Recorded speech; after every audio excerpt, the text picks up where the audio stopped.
आज हम राजनीति विज्ञान की प्रकृति के बारे में चर्चा करेंगे। राजनीति विज्ञान के स्वरूप के बारे में चर्चा करेंगे। हमारे अध्ययन का विषय, जिसको हम राजनीति विज्ञान के नाम से जानते हैं, इसकी प्रकृति के बारे में दो प्रकार के विचार वर्तमान में प्रचलित हैं। इस विषय की प्रकृति के बारे में विद्वानों में आपस में भी मतभेद हैं। कुछ विद्वान राजनीति विज्ञान को विज्ञान नहीं मानते हैं, जबकि दूसरी विचारधारा के विद्वान राजनीति विज्ञान को विज्ञान मानते हैं। कुछ विद्वान हैं जैसे August Comte, Buckle, Maitland, Barker, Catlin, Mosca, Burke, Brogan. ये विद्वान राजनीति विज्ञान को विज्ञान नहीं मानते हैं। दूसरी ओर कुछ ऐसे विद्वान हैं जो राजनीति विज्ञान को विज्ञान मानते हैं, जैसे अरस्तु, जॉर्ज बर्नार्ड शॉ, बोंदा, Thomas Hobbes, Montesquieu, Lord Bryce, Bluntschli, Jellinek, Laski आदि विद्वान राजनीति विज्ञान को विज्ञान मानते हैं।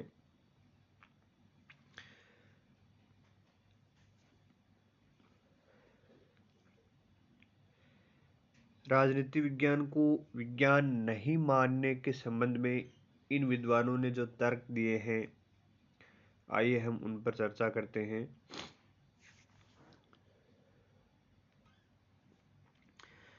जो विद्वान राजनीति विज्ञान को विज्ञान नहीं मानते हैं, उनके अनुसार विज्ञान ज्ञान की वह शाखा है जिसमें कार्य कारण के बीच में निश्चित संबंध पाया जाता है और जिनके निष्कर्ष निश्चित एवं शाश्वत होते हैं।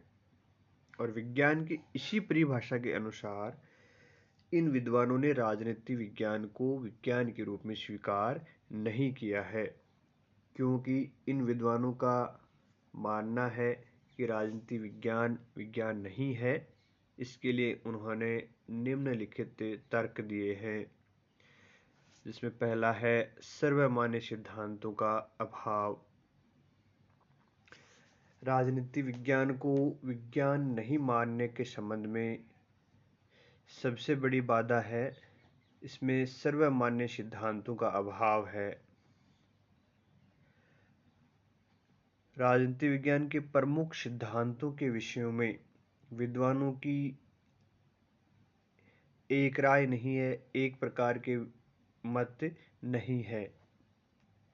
जैसे हम उदाहरण के द्वारा देखें कि कुछ विद्वान लोकतंत्र को श्रेष्ठ शासन व्यवस्था मानते हैं, कुछ विद्वान कुलीन तंत्र को या राजतंत्र को श्रेष्ठ शासन प्रणाली मानते हैं। इसी प्रकार अन्य उदाहरण देखें तो कुछ लोग द्विसदनात्मक व्यवस्थापिका पर बल देते हैं, कुछ विद्वान एक सदनात्मक व्यवस्थापिका के ऊपर बल देते हैं। इसी प्रकार कुछ विद्वान संसदात्मक शासन प्रणाली को अच्छा मानते हैं, जबकि कुछ विद्वान अध्यक्षात्मक शासन प्रणाली को अच्छा मानते हैं। विद्वानों का एक समूह पूंजीवादी व्यवस्था को ठीक मानता है, तो दूसरा समूह है समाजवादी व्यवस्था को ठीक मानता है। इसी प्रकार कुछ विचारक राज्य को अच्छा मानते हैं, आवश्यक मानते हैं, जैसे अराजकतावादी विचारक राज्य को अनावश्यक बुराई मानते हैं। तो कहने का मतलब यही है कि राजनीति विज्ञान के जो सिद्धांत हैं उन पर विद्वानों की एक राय नहीं है, एक मत नहीं है। इसलिए इसको विज्ञान मानने में सबसे बड़ी बाधा यही है, क्योंकि विज्ञान में तो जो भी नियम होते हैं, जो भी सिद्धांत होते हैं, वो सार्वभौमिक होते हैं और शाश्वत होते हैं, यानी सभी जगह उनको एक ही माना जाता है। जैसे गुरुत्वाकर्षण का नियम है, तो चाहे कहीं भी उस नियम को विश्व के किसी भी कोने में चले जाओ, उसको उसी प्रकार से माना जाएगा, उसी प्रकार से पढ़ा जाएगा, उसमें एक रूपता है। दूसरा, राजनीति विज्ञान के अर्थ, परिभाषा और अध्ययन पद्धतियों के संबंध में भी मतभेद हैं। राजनीति विज्ञान में स्वतंत्रता, न्याय, अधिकार, लोकतंत्र, समाजवाद, पूंजीवाद जैसी अवधारणाएं हैं, लेकिन किसी भी अवधारणा का न तो सर्वमान्य अर्थ है न निश्चित परिभाषा है, क्योंकि जितने विद्वान हैं उतनी ही इनकी परिभाषाएं हैं, उतनी ही इनके अर्थ हैं। इसलिए राजनीति विज्ञान के बारे में कहा जाता है कि इसके उतने ही नाम, परिभाषाएं और अर्थ हैं जितने इसके विद्वान हैं, और न ही इसकी अध्ययन पद्धतियों के बारे में एकमतता है। परंपरागत दृष्टिकोण में ऐतिहासिक, आदर्शवादी, कानूनी आदि विधियों पर बल दिया जाता है। आधुनिक दृष्टिकोण में वैज्ञानिकता, अंतः अनुशासनात्मक, अनुभववादी, इस प्रकार की अध्ययन पद्धतियों पर बल दिया जाता है।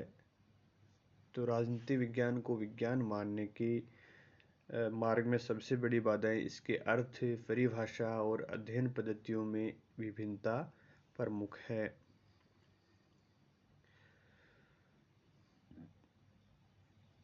पर्यवेक्षण एवं परीक्षण करना संभव नहीं है।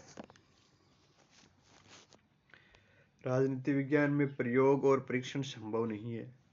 प्राकृतिक विज्ञानों में तो प्रयोग और परीक्षण संभव हैं, क्योंकि प्राकृतिक विज्ञानों की अध्ययन सामग्री निर्जीव पदार्थ हैं, जैसे ध्वनि, प्रकाश, जल आदि, जिनका प्रयोगशाला में परीक्षण हो सकता है।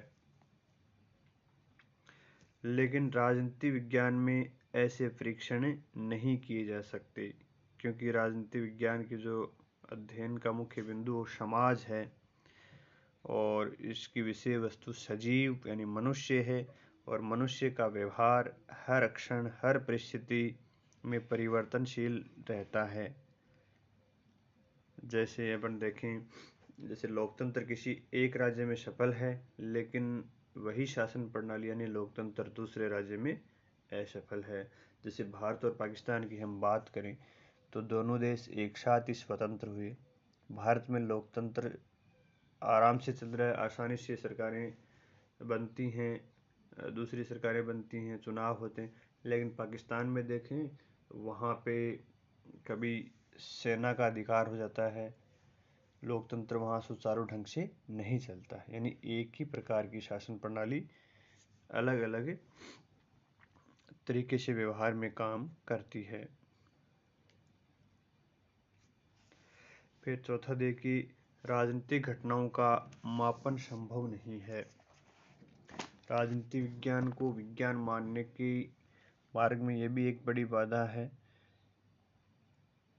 क्योंकि भौतिक एवं प्राकृतिक विज्ञानों में परिमाणीकरण संभव है, यानी घटनाओं की मापतोल किया जा सकता है, जबकि राजनीति विज्ञान में घटनाओं का मापतोल नहीं किया जा सकता। इसका कारण ये है क्योंकि राजनीति विज्ञान मनुष्य के व्यवहार का अध्ययन करती है, मनुष्य के व्यवहार एवं उनकी गतिविधियों का अध्ययन करती है, और मनुष्य एक सजीव प्राणी है, इसलिए उसकी भावनाएं, उसकी उत्तेजना, घृणा, प्रेम, आलस्य आदि चीज़ें उसके व्यवहार को प्रभावित करती हैं, और इन तत्वों का मापन नहीं किया जा सकता। जैसे किसी राज्य में कितने अत्याचार बढ़ जाएं कि उस राज्य में क्रांति हो सकती है, विद्रोह हो सकता है, तो इन चीज़ों का मापन हम नहीं कर सकते। इसलिए राजनीति विज्ञान को ये विद्वान विज्ञान नहीं मानते हैं। अगला देखिए, पांचवा, राजनीति विज्ञान में मूल्य निरपेक्षता का अभाव है। जो भी वैज्ञानिक अध्ययन होते हैं, उन अध्ययन में निष्पक्ष एवं वस्तुनिष्ठता होनी आवश्यक है, किंतु मनुष्य पूर्ण रूप से मूल्य निरपेक्ष नहीं रह सकता। किसी भी घटना के अध्ययन से प्राप्त निष्कर्ष व्यक्ति की व्यक्तिगत मान्यताओं और आस्थाओं से प्रभावित होते हैं। आप जानते हो, मनुष्य कोई भी अध्ययन करता है तो सबसे पहले वो अध्ययन का विषय चुनेगा, उसमें भी उसकी अपनी आस्था और मान्यताओं के अनुसार वो अध्ययन का विषय चुनता है। यानी जो उसको अच्छा लगता है वो विषय चुनेगा।